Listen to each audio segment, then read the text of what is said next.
समय की मांग है ये, वो बता रहे हैं कि समय की मांग है। आपके पास मैं आना चाहती हूँ अनुराग भदौरिया जी।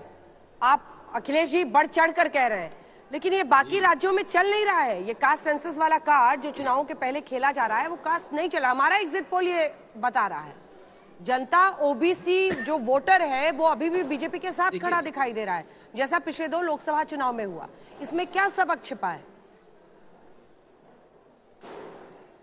देखिए, मैं पहले तो उस बात का जवाब दे दूं, जो 4 जातियां भारतीय जनता पार्टी ने बताई है, गरीब, किसान, महिला, युवा, तो आप देख लीजिए लास्ट 10 साल से भारतीय जनता पार्टी की सरकार है।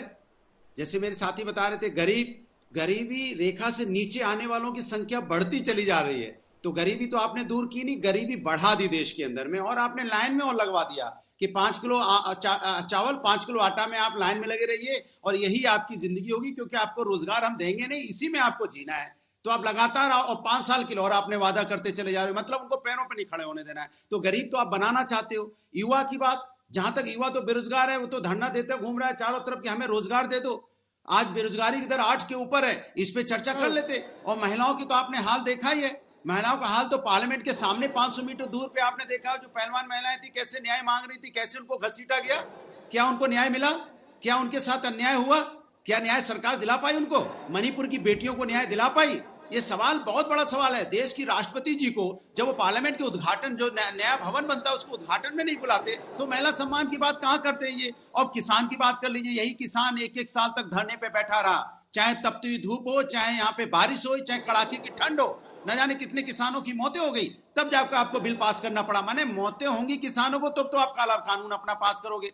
जहां तक आप जनगणना की बात बोलते हो, मैं तो कहता हूं, हमने तो कहा पीडीए हमारा पिछड़ा, दलित, अल्पसंख्यक में हम अगड़ा भी बोलते हैं, आदि आबादी बोलते हैं, आदिवासी भी बोलते हैं। तो ये आप इस पे काम कहां करते हो? हम तो सदन में हमने तो सदन में पूछा, भाई यहाँ 69,000 शिक्षकों की भर्ती है, जो पिछड़ा अपना आरक्षण मांग रहे हैं, तो डिप्टी सीएम से पूछा गया क्या आप इनके साथ हैं कि नहीं है, पिछड़ों के साथ? आप जरा बताइए, आप जनगणना के साथ हैं कि नहीं, बताइए। अपना दल के मंत्री बैठे थे आशीष पटेल, उनसे पूछा गया आप बताइए आप पिछड़ों के साथ हैं कि नहीं, जनगणना होनी चाहिए कि नहीं होनी चाहिए, पिछड़ों में जो यहाँ पे आरक्षण मांग रहे हैं उनको रोजगार मिलना चाहिए कि नहीं मिलना चाहिए, तो उनके मुंह से आवाज नहीं निकलती है। लेकिन पीछे जब इनको जाति की बात करनी होगी, तब कहेंगे मन से खड़े होकर कि मैं फलाने समाज से आता हूँ, मुझे वोट दीजिए। तब तो लोग अपनी जाति बताते हैं। अनुराग जी, आप ही से सवाल है, हो जाएगी। अखिलेश बाबू ने जो पीडीए खोजा है, उनका आवाज नहीं जा रही है, सुनिए सवाल सुनिए ना। पीडीए जो उन्होंने खोजा है, वो उसका असल मीनिंग है, जो फुल फॉर्म है, वो है पब्लिक डिस्प्ले ऑफ अफेक्शन। और ये जो पब्लिक डिस्प्ले ऑफ अफेक्शन आप कर रहे हैं जातियों के आधार पर, इसको लेकर मेरा प्रश्न तो कुछ और था, आपने अलग ऐसे लिख दिया। मैं आपसे ये पूछ रही थी कि जो एग्जिट पोल के आंकड़े हैं सर, वो ये अंकित कर रहे हैं, सुनिए ना सर, वो ये समझा रहे हैं कि ओबीसी वोट अभी भी बीजेपी के साथ टिका हुआ है, तो कास्ट सेंसस वाला कार्ड नहीं चल रहा है। ये जो पब्लिक डिस्प्ले ऑफ अफेक्शन, यानी सार्वजनिक रूप से प्यार का इजहार आप जातियों के आधार पर चुनावों के पहले कर रहे हैं, उस पर ओबीसी आपसे कन्विंस नहीं हो रहा है। ये सवाल था। सबक क्या? एक तो पहला तो सवाल ही ये गलत है। ये सवाल ही भारतीय जनता पार्टी या जो लोग उठाते हैं। मैंने कहा कि जाति जनगणना तभी होगा, जाति जनगणना हो जाएगी तो सामाजिक न्याय मिलेगा।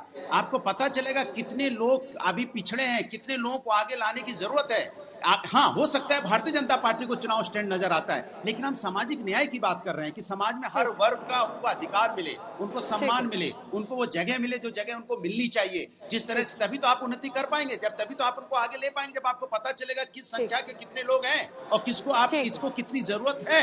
उसके हिसाब से आप लोगों को रिजर्वेशन देंगे, उनके हिसाब से लोगों की मदद करेंगे तो लोग आगे आ पाएंगे। लेकिन चूंकि भारतीय जनता पार्टी को हर चीज में राजनीति दिखाई पड़ती है, अगर हम पीडीए की बात करेंगे तो कहेंगे वोट लेने के लिए कर रहे हैं। अरे भैया, वोट आपके लिए राजनीति हो सकती है, हमारे लिए विकास राजनीति होती है, हमारे लिए सामाजिक न्याय राजनीति होती है, हमारे लिए समाज को आगे ले जाने की बात होती है, हमारे लिए समाज को अपने पैरों पे खड़े करने की बात होती है। आप फंस क्यों रहे हैं? आप बीजेपी की तरह हम सिर्फ जब वो सामाजिक न्याय की बात कर रहे हैं तो आप फंस क्यों रहे हैं?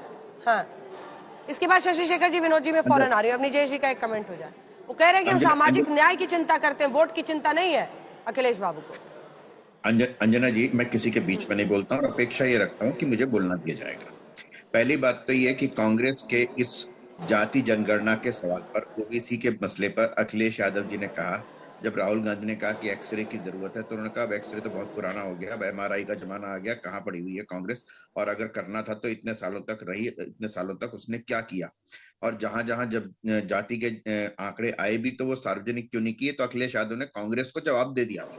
पहली बात तो ये, इस तरीके के अलायंस में जिस तरीके के विरोधाभास हैं वो बिल्कुल आपके सामने होने चाहिए। दूसरी बात, आपने जो कहा ना कि उसके बावजूद ओबीसी बीजेपी के साथ क्यों है, मैं आपको एक बात बताऊं कि जाति कास्ट आइडेंटिटी की जो पॉलिटिक्स है ना, उसमें किसी भी जाति की राजनीति जो है वो स्वयं कर सकता है, किसी को आउटसोर्स नहीं कर सकता। अगर अखिलेश यादव हैं तो वो यादवों की कर सकते हैं, लालू यादव हैं तो वो यादवों की राजनीति करते हैं, मायावती हैं तो वो दलितों की राजनीति करते हैं, येदियुरप्पा हैं तो वो लिंगायत की राजनीति करते हैं, किसी और का आउटसोर्स। बीजेपी के पास सबसे बड़ा ओबीसी नेता नरेंद्र मोदी, इससे बड़ा नेता कौन आएगा। और जहां तक अब तक का जो इतिहास है, जिस सामाजिक न्याय की बात कर रहे हैं, अखिलेश यादव या मुलायम सिंह यादव के समय में यादवों के अलावा लेकिन अन्य पिछड़े वर्गों में किसको क्या सामाजिक न्याय मिला, आंकड़े आप बताएंगी तो ज्यादा अच्छा है। मुझे तो बायस कह दिया जाएगा, तो मैं बता ही रही हूँ, लेकिन अगर प्रधानमंत्री स्वयं कहते हैं कि सिर्फ 4 जाति है, गरीब, युवा, किसान, महिला, तो फिर पीएम कैसे ओबीसी हो गई? ये जात बताने की क्या जरूरत पड़ी? नहीं, मैं इसीलिए कह रहा हूं आपको कि अगर आप जाति की बात करेंगे तो उसके बाद विश्वास जो होगा उस पर पीएम खुद है, स्वयं है। मैंने कहा जो कास्ट आइडेंटिटी की पॉलिटिक्स है, लेकिन अगर आप, हंसने की बात नहीं है ना, आपको बताओ ना कितने थे, 21 लोग एक यादव परिवार के, मुलायम सिंह यादव के परिवार के 21 लोग किसी ना किसी पद पर थे, जिला पंचायत से लेकर राज्यसभा तक। बात असली ये है, अगर महिला है, युवा है, किसान है और गरीब है, इसमें पूरा समाज आता है ना। इसमें देखिए, आप अनुराग जी की पार्टी के फर्स्ट फैमिली का जिक्र ना करें, उनके लिए बड़ा सेंसिटिव टॉपिक है, कुछ डिफेंड ही नहीं कर पाएंगे। वो अजय राय जी करते हैं। एक वक्त पर एक ही परिवार के सबसे ज्यादा लोग अगर पॉलिटिक्स में एक्टिव थे तो वो अखिलेश यादव का पूरा परिवार है। लेकिन फिर वो छोड़िए, कैसे पार्टियां, क्षेत्रीय पार्टियां के बारे में कांग्रेस के नेता अजय राय बोलते हैं, मैं नहीं बोलता जी, प्राइवेट लिमिटेड बन गई। शशि शेखर जी, आपके पास आते हुए सवाल ये है कि मंडल रीलॉन्च के जरिए 2024 में मोदी को हैट्रिक मारने से रोकने की पूरी पहल की जा रही है। कांग्रेस पार्टी खुलकर अब सामने आ गई है। राजस्थान में अपने मैनिफेस्टो तक में डाल दिया कास्ट सेंसस करेंगे।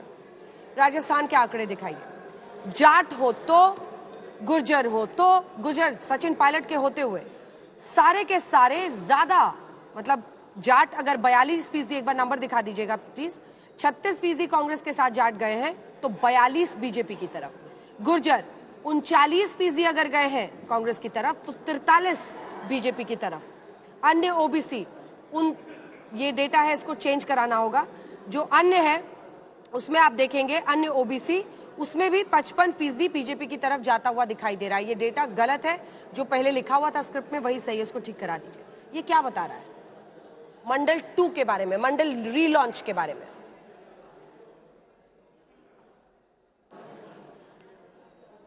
शशि जी, आपसे सवाल है सर। अर्चना, सवाल मुझसे?